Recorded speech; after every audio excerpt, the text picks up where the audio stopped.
dizendo: levanta-te e vai a Sarepta, que é de Sidom, e habita ali. Eis que eu ordenei ali uma mulher viúva que te sustente. Então ele se levantou e foi a Sarepta. E chegando à porta da cidade, eis que estava ali uma mulher viúva, apanhando lenha. E ele a chamou e lhe disse: traze-me, peço, numa vasilha, um pouco de água e leite. E indo ela a buscar, ele a chamou e lhe disse: traze-me agora também um bocado de pão na tua mão. Porém ela disse: vive o Senhor teu Deus, que nem um bolo tenho, senão somente um punhado de farinha numa panela e um pouco de azeite numa botija. E vês aqui, apanhei 2 tabacos e vou prepará-los para mim e para o teu filho, para que o comamos e morramos. E Elias lhe disse: não temas, vai e faze conforme a tua palavra. Porém, faze disso primeiro para mim um bolo pequeno e traze-me para fora. Depois farás para ti e para teu filho. Porque assim diz o Senhor Deus de Israel: a farinha da panela não se acabará, e o azeite da botija não faltará, até o dia em que o Senhor der chuva sobre a terra. E foi ela e fez conforme a palavra de Elias. E assim comeu ela e ele e a sua casa muitos dias. Da panela a farinha se não acabou, e da botija o azeite não faltou, conforme a palavra do Senhor que falara pelo ministério de Elias. Irmãos, podeis tomar os vossos assentos. Glória a Deus. Estamos diante de uma palavra muito conhecida, entre nós. Nós sabemos que Elias, o profeta Elias, um homem muito usado pelo nosso Deus. E nós sabemos que Elias, ele profetizou, e aí eu digo para os irmãos, foi o próprio Elias, não foi Deus que profetizou. Quando uma pessoa tem a intimidade, olha a diferença de um profeta e daquele que tem o dom de profecia. Aquele que tem o dom de profecia, ele ministra aquilo que Deus ordena. Ele diz aquilo que o Senhor é, o porta-voz do Senhor. O profeta, ele fala e Deus responsabiliza com aquilo que ele diz. Totalmente diferente. A Bíblia diz que Elias profetizou que não haveria chuva 3 anos e meio. Quem falou foi Elias. Pode ler no texto. Deus não falou que não haveria 3 anos e meio. Foi Elias que falou. Haverá 3 anos e meio que não vai haver chuva. O profeta Elias falou e Deus garantiu e honrou a palavra do profeta. E aí a Bíblia diz que o Senhor falou com ele: mas eu vou te sustentar, Elias. Vai até o Querite, lá tem água, tu tomará água, beberá, e tu serás alimentado por porcos. Já viu animal trazer alimento para alguém? Tu já viu, cara? Corvos. Estudiosos dizem que os corvos são animais muito inteligentes. E o próprio Deus usou, e ali, eu já vi estudiosos dizer que ali era comerciantes que chamavam de corvos. Não, ali eram animais mesmo. Literalmente, ali eram animais que o Senhor usou para levar comida para o profeta Elias. Alimentou eles. E ali a Bíblia diz, o texto que nós acabamos de ler, que o Senhor falou com Elias: tu vai, e eu já ordenei uma viúva para sustentar a você. Irmãos, a viúva já estava a ponto de morrer. Tem coisas que Deus faz que nós não vamos entender nunca. Como é que a viúva tinha a última refeição, irmão Arianos, para ela e seu filho, irmã Thalia, e o Senhor manda Elias ir lá para ela sustentar? Irmãos, se nós formos observarmos a lógica de Deus, não vai entender nunca. Porque Deus não trabalha de uma forma lógica humana. Deus trabalha. Você quer entender um pouquinho Deus? O contrário da lógica humana é o Senhor. Tudo aquilo que é o contrário, aquilo que nós imaginamos, isso aqui é uma lógica humana, faz o contrário. Nós vamos entender um pouquinho o princípio que é o Senhor. E aí a Bíblia diz que Elias foi. E aí Elias chegou e disse para aquela viúva de Sarepta: dá-me um pouquinho de água. que ela foi pegar água para o profeta Elias. E quando ela foi pegar essa água, a Bíblia diz que Elias falou: traz um pedaço de pão, um bocado ali, um pedaço. Traz um pedaço de pão para mim. E aí aquela mulher disse: mas vive o Senhor, eu estou indo ali agora pegar 2 cavalos, 2 cavaleiros, para fazer a última refeição para mim e o meu filho. Agora, o que mais me impressiona desse texto, sabe o que é, irmãos? É que Elias diz assim: ó, tudo bem, vai e faça, porém, faça primeiro para mim. Será que os irmãos que estão aqui nessa noite, será que se o Senhor, se o profeta falasse isso contigo, tu obedeceria a palavra do profeta? Você tendo a última refeição para fazer, você e o teu filho, será que tu faria primeiro para o profeta e deixaria? Será que ele fazia? Tu faria? Lógico. Na lógica humana? Não. É outra.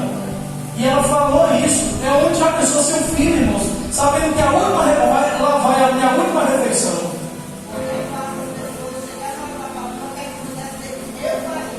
Irmãos, eu não sei se tu faria, mas eu digo para os irmãos, sabe qual é a questão aqui? O que eu admiro nesse texto é a fé dessa mulher. É a fé. E outra coisa, um detalhe, é a primícia que ela deu em primeiro lugar para o homem de Deus e para o Senhor. Porque ela honrando o profeta Elias, ela está honrando o próprio Deus. Nós estamos em um culto de primícia. E o que significa a palavra primícia? Primeiro lugar. Então nós precisamos entender que ela honrou a Deus naquele momento. Quando o profeta diz assim: ó, vai primeiro e faz o que você falou para mim, e depois faz para tu e teu filho, ela obedeceu ao profeta. Ela disse: eu só tenho um pouquinho de farinha, um azeite na botija. Mas ela imediatamente, em momento algum, você vai ver no texto, ela não vai questionar. Ela vai dizer assim: não, eu não vou fazer, não, nós vamos morrer, não, mas ela foi obediente à voz daquele que estava sob a autoridade de Deus. Porque o profeta é aquele que está sendo conduzido ao porta-voz do Senhor. Será que nós também estamos obedecendo a voz do Senhor? Fazendo aquilo que Ele nos mandar, nos ordenar? E ela está sendo sincera. Mas é a realidade, irmãos. Nós precisamos entender isso, que primícia, irmãos, é o primeiro lugar. E nós precisamos entender que o primeiro lugar é de Deus. Nós precisamos entender que Deus, Ele não aceita ser segundo nem terceiro, Ele só aceita o primeiro lugar. Não adianta queremos colocar Deus como segundo plano e em segundo lugar, que Deus não aceita ser segundo. É tanto que Deus, quando Ele chega para Abraão, quem Deus pede de Abraão? Ismael? Qual era o primeiro filho de Abraão? Ismael. O primeiro filho de Abraão, Ismael. Mas a Bíblia diz que Deus pediu quem? O filho da promessa. Como é que Deus faz uma promessa para ti? E aí depois de 25 anos, Ele concretiza a promessa. Que Abraão recebeu a promessa com 75 anos de idade. Com 100 anos, Deus se cumpre a promessa. E a Bíblia diz que Deus vai e agora pede a promessa em sacrifício. Vai até o monte Moriá e sacrifica o teu filho, o teu único filho. Por que Deus disse para Abraão, o teu único filho? Porque Isaac é o único filho da promessa. Ismael é uma invenção de Sara. É um jeitinho, como muitos fazem, né? Às vezes Deus fez uma promessa a ele, e aí às vezes ele imagina que Deus está demorando, e aí ele pegou um jeitinho para adiantar a bênção do Senhor. Irmãos, com Deus não tem jeito. O jeitinho paga o preço. A Bíblia diz que Abraão passou, depois de 10 anos, ele esperando a promessa, ele não aguentou mais esperar a promessa. Não suportou esperar a promessa. Aí eu pergunto para os irmãos: quantos que estão aqui, todos que estão aqui têm uma promessa de Deus, ou não tem? Todos têm. Há quanto tempo tu está esperando a promessa?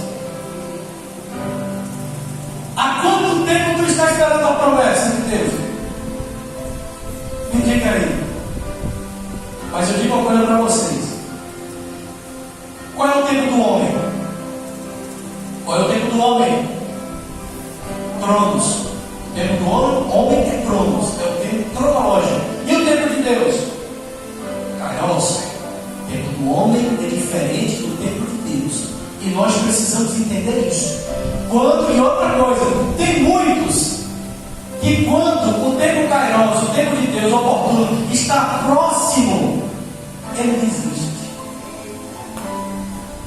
Amados, se nós pudéssemos enxergar em fim e contemplar, porque nós não podemos mais se pedir Deus para abrir os nossos olhos espirituais, para contemplar e entender que a bênção está tão próxima de nós, e muitas das vezes nós queremos já parar, desistir. É porque o tempo kairos de Deus vem se manifestar no tempo cronos nosso. Um dia para Deus é quanto tempo? E 1000 anos para Deus é quanto tempo? Por que esse desespero? Por que essa pressa? Por que esse desesperado? Abraão já pensou? Abraão esperou 25 anos para a promessa se cumprir. E depois Deus pede a promessa a Abraão, o operador animal. E Abraão fez o que, irmãos? Abraão negou? Abraão ia imolar. Abraão fez como essa mulher, que essa viúva. Ela ofereceu a sua primícia ao Senhor. E aí a Bíblia diz que nunca mais faltou azeite e farinha na panela, porque ela deu a sua primícia para o Senhor. E a Bíblia diz que quando Abraão também honrou o Senhor, a Bíblia diz que Deus multiplicou, como o Senhor falou na vida de Abraão, que a semente dele seria como a areia do mar, que representa a sua descendência, o povo de Israel, e estrelas do céu, que ninguém pode contar, representa-nos nós, filhos espirituais de Abraão. Então Deus honrou a vida de Abraão. E outra coisa, Abraão ele ia imolar o seu filho, irmãos. Abraão iria ter sacrifício, é matar. Abraão iria matar o seu filho. Agora imagine aqui, quem de nós aqui, no lugar de Abraão, imolaria o nosso filho? Você levar o seu filho para o Monte Moriá e sacrificá-lo. Sacrificar é matar, e oferecer em sacrifício. É tanto que Isaac diz assim: Senhor, pai, já está aqui o cutelo, está o fogo, está tudo preparado, mas onde está o cordeiro para o holocausto? Abraão falou: tu é o cordeiro para o holocausto? Deus proverá para si o cordeiro para o holocausto. Deus proverá. E aí a Bíblia diz que quando Abraão ia imolar, o anjo disse: não faça isso, porque eu sei que tu tens a Deus e tu não me negaste o teu filho. Agora eu pergunto para os irmãos: por que Deus pediu Isaac, irmãos? Por que Deus pediu Isaac? Para saber se o coração dele estava em Isaac. O coração de Abraão estava em Isaac, irmãos. Tudo aquilo que nós colocamos no nosso coração, Deus vai nos pedir para testar. Entende e aprenda isso.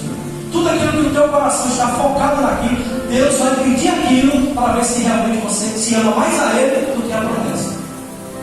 Se ama o campo da promessa ou a promessa? Quem ama mais?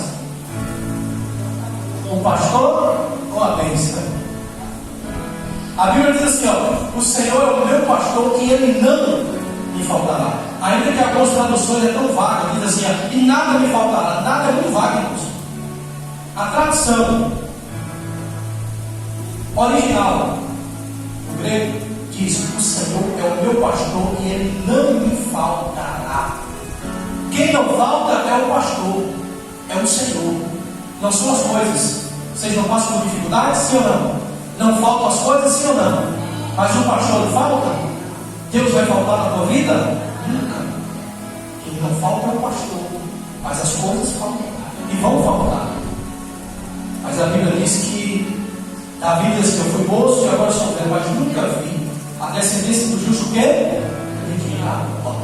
Pode até faltar, mas o Senhor Ele vai abrir porta e vai suprir as nossas necessidades, como Ele fez na vida dessa viúva de Sarepta. Não só tinha a última refeição, mas o Senhor foi lá e multiplicou na vida dela de Israel.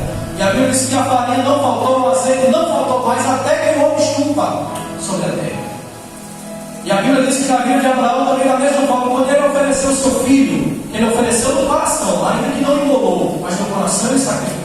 A Bíblia diz que Deus abençoou de uma forma abundante a vida de Abraão, que até hoje nós falamos de Abraão como o pai da fé, como o homem que obedeceu a palavra do nosso Deus. E outra coisa, Isaac, quando foi oferecido, irmãos, ele desgostava qual era a idade de Isaac. Você sabe quantos anos Isaac? Isaac não era criança, não. Sabe quantos anos Isaac tinha? O historiador Flávio José, ele chega a dizer que Isaac tinha cerca de 25 anos de idade. Ele não era criança, não, irmãos. 25 anos de idade. Não era uma criança mais. Ele poderia falar: não, meu pai, não vou não. Mas ele mesmo sacrificou, ele mesmo montou o sacrifício. Pegou a montura. E aonde está o sacrifício? Aí eu pergunto para os irmãos: depois, quando Abraão ia imolar, a Bíblia diz que apareceu o que para sacrificar? O carneiro. Por que o carneiro e não o cordeiro? O cordeiro era Cristo.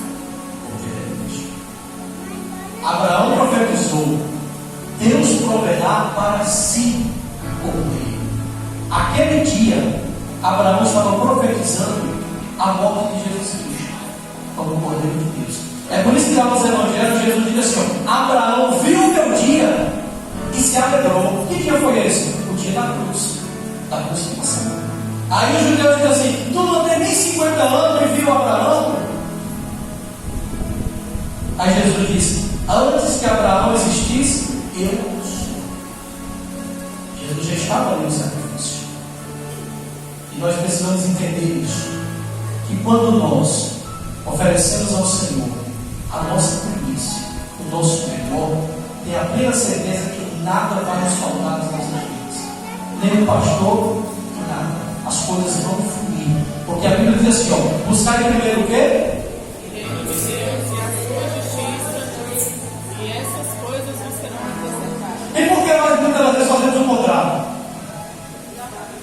Buscamos primeiro o acréscimo, em vez de buscar as primícias. Muitas vezes tem acontecido isso, irmãos. Temos buscado o acréscimo, as coisas que vão ser acrescentadas, e não a primícia. Nós precisamos fazer como Abel. O que Abel ofereceu para Deus? A primícia, a primeira, a gordura. E o que Caim ofereceu para Deus? O resto. A Bíblia diz, o texto lá de Gênesis, vai dizer assim: ó, e ao cabo de dias, ao fim de dias, veio Caim e ofereceu ao Senhor. O que quer dizer isso, pastor?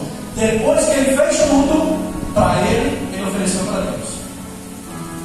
E Abel, vocês devem lembrar, Abel trouxe as primícias das suas ovelhas. Hoje em dia as pessoas querem fazer tudo. Não, primeiro vamos citar aqui um exemplo, a questão do nosso dízimo, né? Primeiro deixa eu pagar todo mundo. Deus é o último. Ó, se tu colocar Deus como último, Deus te colocará também como último. Aquele que envergonha o Senhor, sem vergonha, aqueles que honram serão honrados. Agora, aqueles que não honram o Senhor, infelizmente não vão ser honrados. Esse é o princípio bíblico. Honra o Senhor com toda a tua fazenda, as primícias de toda a tua renda, e te encherão os teus celeiros abundantemente, e transportarão de vós os teus lagares. Provérbios 3:9. É princípio bíblico, irmãos. Então, quando nós seguimos o princípio, nós somos honrados. E quem quebra o princípio é quebrado por ele. Então, honre o princípio. Honre a palavra. Por que essa mulher teve a sua farinha multiplicada no seu azeite? Por quê? Ela honrou o quê? O princípio bíblico. Ela deu a sua primícia. Ela deu o seu primeiro para o nosso Deus. E Deus honrou e abençoou. Aí eu pergunto para os irmãos: qual é o primeiro órgão para se formar no corpo? Ele diz: quando é gerada a criança, qual é o primeiro órgão que é formado? O coração. Coração. É por isso que Deus diz assim: ó, amarás ao Senhor de todo o teu coração e ao teu próximo como a ti mesmo, toda a tua alma, todo o teu entendimento. O primeiro órgão a ser gerado é o coração. É por isso que Deus diz que nós temos que oferecer a Ele todo o nosso coração. Aí Jesus chega e pega assim: ó, as 613 leis, mandamentos, e resume em dois. Quais? Amar a Deus e amar o teu próximo. Resumiu 613 mandamentos. Jesus resumiu isso. Então, honre ao Senhor. Ofereça sempre a sua premissa. Seja comprometido com o Senhor. É para Deus? É o melhor. É para o Senhor, vou oferecer o meu melhor. É para o Senhor, é a premissa. É o primeiro lugar. Porque tem a plena certeza, Deus te honrará também. Só os que creem, aplauda o Senhor, serão passados. Glória a Deus. Deus nos abençoe.